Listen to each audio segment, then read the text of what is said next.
Okay, who's on the top? This is BB. This is Erik. I can't believe it.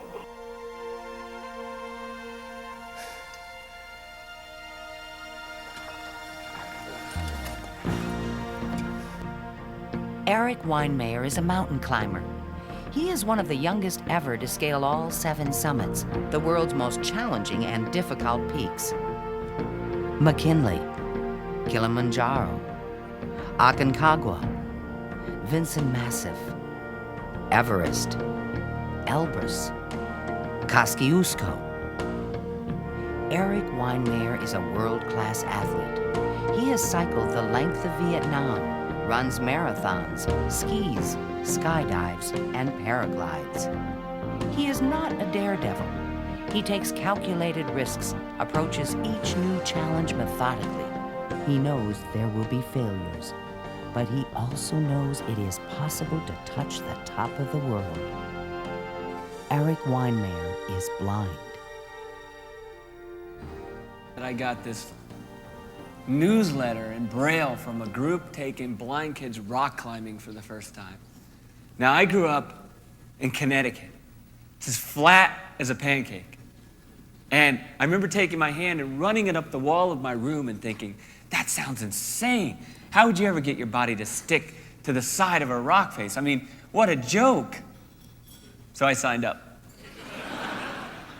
And I didn't know whether I could rock climb or not. But I knew I could use my hands as my eyes, and I found that I could do a pull-up, and I could scan my hand across the face in a systematic way.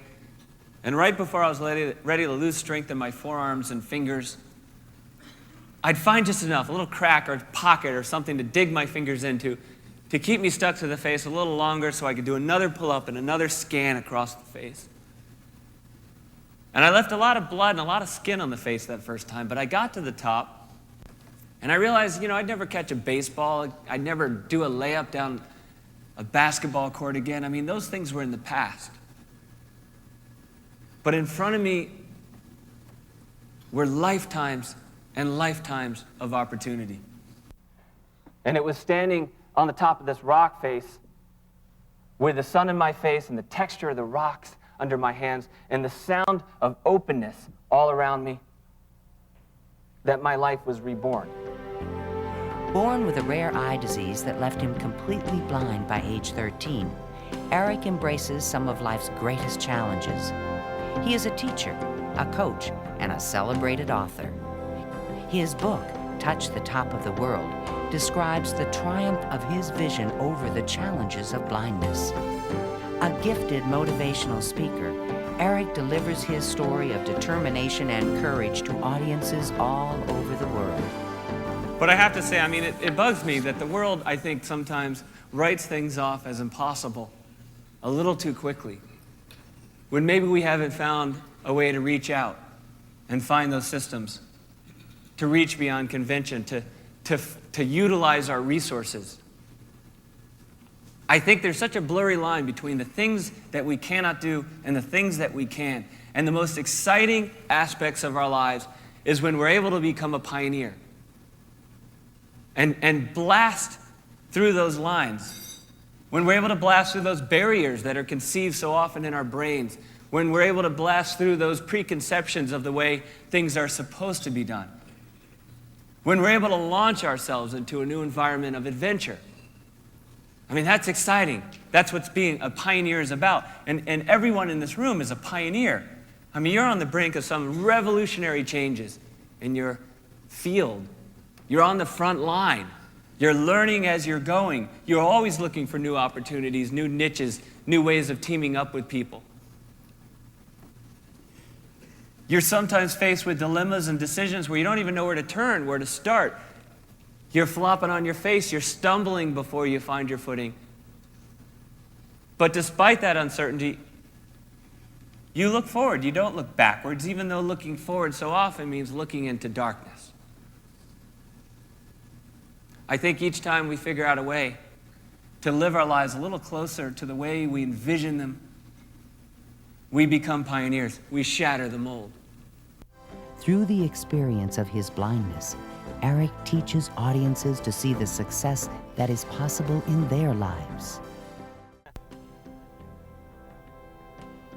Erik's story of determination and unflinching courage has been featured in major national publications and on television. We have the latest now in a story we've been following: the attempt by a blind man to climb Mount Everest. NBC News in depth tonight, heading for the top of the world against the odds and with astonishing resourcefulness and focus and bravery. And Erik, how does the mechanics of climbing, how does that differ for you, if at all? Well, I have different systems which I've developed over the years. They aren't really revolutionary, but they work. I have 2 long trekking poles that I'll use to kind of feel my way through the ice or the snow, and a teammate will hike in front of me with a bell, a bear bell, and they'll kind of jingle it to the right, jingle it to the left, tell me about terrain changes and crevasses to step over and all the different things that I need to negotiate on the mountain. He made it to the top, following the sounds of bells tied to the jackets of his fellow climbers. 32-year-old Erik Weihenmayer also followed their voices and tracks they carved in the ice and snow. And I've always seen myself as a pioneer. So about 5 years ago, I thought I had the skills and the talents to climb Mount Everest. A lot of people laughed, but I had enough people who believed in me. And I was really scared, not at failure itself, because I had learned to deal with failure long ago, but I was afraid of the world's perceptions if I failed. If I came home with my tail between my legs, the sighted world would say, well, of course he didn't summit. What did you expect? But I've learned something, and it's a great thing to exceed people's expectations. But from time to time, people's expectations will turn into boundaries, and the best thing to do is to take those expectations and throw them in the garbage and rise to the level of our own potential. And I figured if my potential fell short of the summit, then so be it. That was a far more honest path than being talked out of something before I started.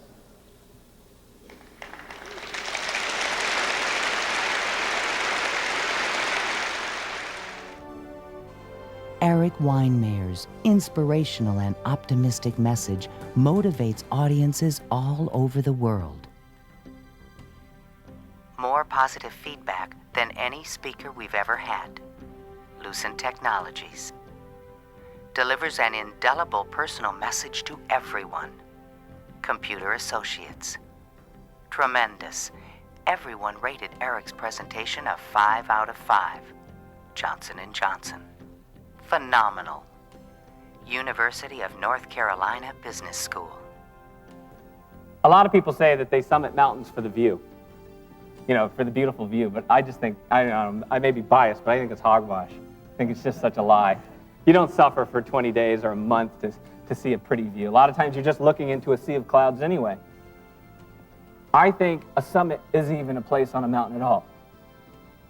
A summit to me is a symbol. It's a symbol that with the force of our minds and our bodies and our souls, and with the power of these 2 small hands, that we can transform our lives into something miraculous. And when we join our hands to those around us, we can do even better than transforming our own lives. We can transform the very face of the earth. One of my heroes, Helen Keller, she said, "I am only one, but still I am one. I cannot do everything, but still I can do something. And I will not refuse to do the something I can do." And as you go about your lives and careers as visionaries, as leaders, as alchemists, as pioneers, do not refuse to do the something that you know you can do, and do not ever forget the vast power that exists in each of our 2 small hands. For more information on Erik Weihenmayer's inspirational Touch the Top of the World presentations, contact Leading Authorities Incorporated.